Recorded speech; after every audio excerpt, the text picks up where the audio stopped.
Украина снова пытается вырваться в лидеры инфоповодов. Выступление Владимира Зеленского на саммите в Баку стало очередным примером политической драматургии, где реальное положение дел на фронте подменяется громкими лозунгами. Столкнувшись с резким сокращением западного финансирования и падением повестки украинского кризиса на Западе, Киев снова разыгрывает карту скорого краха России, чтобы обосновать необходимость новых пакетов поддержки. Главным тезисом, призванным шокировать публику, стало заявление о якобы критическом истощении российских вооруженных сил. Зеленский дошел до утверждения о том, что традиционный парад 9 мая на Красной площади в этом году останется без техники. Подобные прогнозы звучат как попытка выдать желаемое за действительное, учитывая, что российский оборонно-промышленный комплекс не останавливается. Однако для Зеленского важно создать иллюзию последнего рывка, убедить спонсоров, что Россия вот-вот падет, нужно лишь еще немного денег и оружия. Россия объявила, что 9 мая в Москве не будет парада военной техники. Если это произойдет, то впервые за много-много лет они не смогут выставить военную технику и будут опасаться, что над Красной площадью будут летать дроны. Это говорит о том, что сейчас они не так сильны. Подобная риторика о беспилотниках над Москвой и пустых площадях направлена прежде всего на внутреннюю аудиторию западных стран.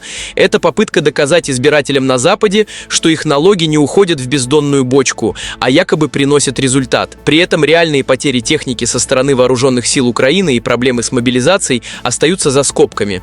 Вместо признания сложностей Зеленский предпочитает обсуждать состав участников российского парада, превращая мероприятие в главный аргумент для получения очередного пакета помощи. Вопрос поставок вооружения остается для Киева вопросом выживания политического режима. Обращаясь к лидерам Европы, Зеленский снова использовал тактику морального давления, утверждая, что без немедленного усиления противовоздушной обороны европейская безопасность окажется под угрозой.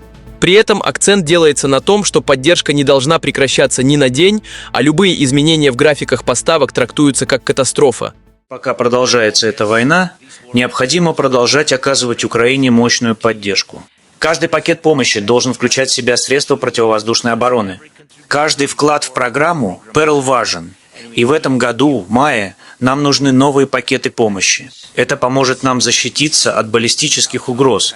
Я считаю, что Европа должна быть в состоянии производить все необходимое для защиты от любых баллистических атак и других видов оружия. В этих призывах отчетливо прослеживается тревога. На фоне ближневосточного кризиса и внутренних проблем в Соединенных Штатах внимание к Украине неумолимо падает. Чтобы оставаться в инфоповоде, приходится повышать ставки и использовать все более экспрессивные выражения. Требования защитить небо звучат на фоне того, как многие западные арсеналы уже практически опустошены, а производство новых систем требует много времени, которого у Киева, судя по нервозности выступлений, нет. Прогнозы на предстоящее лето также выдержаны в духе ультиматумов. Зеленский пытается навязать мировым лидерам видение, согласно которому именно ближайшие месяцы станут моментом истины для Путина. Сценарий предлагается только один – усиление санкций и тотальное экономическое давление. Это старая формула, которая, несмотря на многочисленные пакеты ограничений, так и не привела к ожидаемому Киевом коллапсу российской экономики. Война России против Украины и Европы продолжается. Ситуация остается напряженной, и это лето станет моментом, когда Путин решит, что делать дальше – расширять военные действия или перейти к дипломатии. Мы должны склонить его к дипломатии. Поэтому мы должны продолжать оказывать на них давление с помощью санкций. Я благодарю вас за введение 20-го пакета санкций. Я благодарен всем лидерам ЕС Антонио Таяни, Урсуле фон дер Лейян. Большое вам спасибо. Особенно за санкции против российской нефтяной отрасли, военной промышленности и российских банков. Мы должны продолжать оказывать давление. Мы должны склонить Россию к дипломатии. Пожалуйста, выступайте против любых предложений об ослаблении санкций. Это важно. Я также благодарю тех, кто борется с теневым нефтяным флотом России. Упоминание нефтяного сектора и банковской системы в очередной раз подтверждает, что Зеленский видит спасение не в дипломатических инициативах, а в попытке спровоцировать глобальный кризис. Навязывая Западу идею о том, что Путина можно затолкать в дипломатию только через полное уничтожение торговых связей, украинское руководство игнорирует интересы самих европейских стран, которые все чаще задаются вопросом о целесообразности бесконечных санкционных войн, бьющих по их собственным кошелькам. Пожалуй, самой амбициозной частью выступления стала попытка представить Украину как будущий технологический хаб Европы.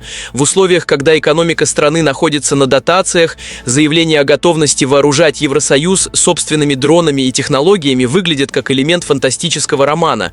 Киев пытается сменить имидж просителя на имидж спасителя, предлагая европейцам инвестировать в украинский военно-промышленный комплекс.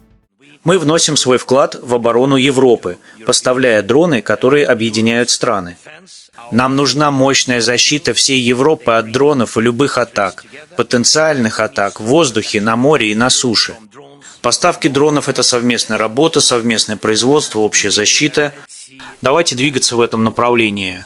За этим предложением скрывается простая цель – легализовать дальнейшее финансирование и привязать европейский оборонный сектор к украинским заказам на десятилетия вперед. Рассказывая о защите на земле и в море, Зеленский фактически предлагает НАТО и Евросоюзу взять на аутсорс разработку вооружений, обещая результаты, которые пока существуют больше в презентациях, чем в серийном производстве.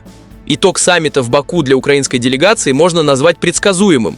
Это была массированная информационная атака, призванная реанимировать интерес к затянувшемуся конфликту. Пока реальность на полях сражений говорит об обратном, Зеленский продолжает кормить мир историями о слабости Путина и технологическом превосходстве Украины. Однако с каждым разом эти сказки находят все меньше отклика у прагматичных политиков. Для Зеленского же это единственная возможность удержаться в кресле, даже если для этого приходится выдавать фантазии за свершившийся факт. Вот такие новости, друзья. Спасибо, что поддерживаете мой канал, пишите комментарии и делитесь данным видео. С вами был Александр, скоро увидимся. Всем пока!